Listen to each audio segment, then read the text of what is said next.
जटाटवीगलज्जलप्रवाहपावितस्थले गलेवलम्ब्यलम्बिताम्बुजङ्गतुङ्गमालिकाम् डमड्डमड्डमड्डमन्निनादवड्डमर्वयम् चकार चण्डताण्डवम् तनोतु नः शिवा शिवम् जटाकटाः सम्भ्रमभ्रमन्निलिम्ब निर्झरि विलोलवीचिवल्लरी विराजमानमूर्धनि धगद्धगद्धगज्ज्वलल्ललाटपट्टपावके किशोरचन्द्रशेखरे रतिप्रदीक्षणम् मम धराधरेन्द्रनन्दिनी विलासबन्धुबन्धुर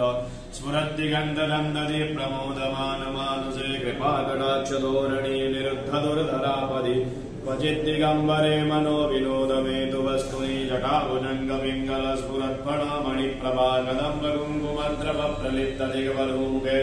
मदार्धसिन्धुरस्फुरत्वगुत्तरीयमेतुरे मनोविनोदमद्भुतम् बिभर्तु भूतवर्तरि सहस्रलोचनप्रवृत्तशेषलेखशेखरा प्रसूनधूलिधोरणी विलोचराङ्गिपीठभूमुरङ्गराजमालया निबद्धजाटजूटका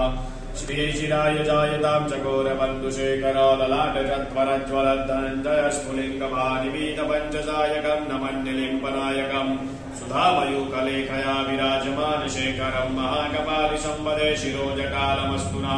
करालबालपट्टिका धगद्धगद्धगज्ज्वलद्धनञ्जयाहुतीकृतप्रचण्डपञ्चसायके धराधरेन्द्रनन्दिनी कुजाकृचित्रपत्रका प्रकल्पनैकशिल्पिनी त्रिलोचने रतिर्मम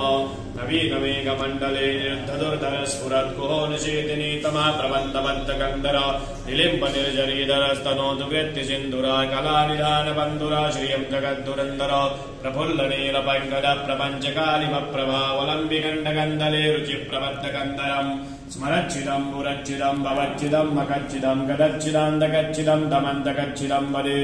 अथर्व सर्वमङ्गला कलाकदम्बमञ्जरी रसप्रवाहमाधुरी विजृम्भणा मधुभृताम् स्मरान्तकम् पुरान्तकम् भवान्तकम् मकान्तकम् गदान्तकान्तकान्तकम् दमन्तकान्तकम् वदे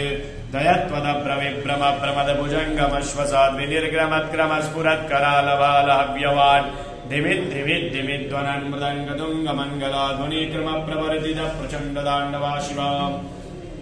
द्विषद्विचित्रतल्पयोर्भुजङ्गमोक्तिकस्रयोर्गरिष्ठरत्नलोष्टयो सुहृद्विपक्षपक्षयो दृढारविन्दुचक्षुषो प्रजामहि महेन्द्रयो समप्रवर्तिकः कदा सदाशिवम् भजाम्यहम् कदा निलिम्ब निर्झरे निकुञ्जकोटरे वसन्निमुक्तदुर्मती सदा शिरस्तमञ्जलिम् वहन् विलोललोललोचनो ललामभाललग्नका शिवेति मन्त्रमुच्चरन् कदा सुखी भवाम्यहम् इमम् विनित्यमेव मुक्तमुत्तमोत्तमम् स्तवम् पठन् स्मरन् ब्रुवन्नरो विशुद्धमेति सन्ततम् हरे गुरौ सुभक्तिमाशु याति नान्यथा गतिम् विमोहनम् विदेहिनाम् सुशङ्करस्य चिन्तनाम् पूजावसानसमये दशवक्त्रगीतम् या शम्भुपूजनपरम् पठति प्रदोषे तस्य स्थिरामृतगजेन्द्रतुरङ्गयुक्ताम् लक्ष्मीम् सदैव सुमुखीम् प्रददाति शम्भो लक्ष्मीम् सदैव सुमुखीम् प्रददाति शम्भो लक्ष्मीम् सदैव सुमुखीम् प्रददाति शम्भो।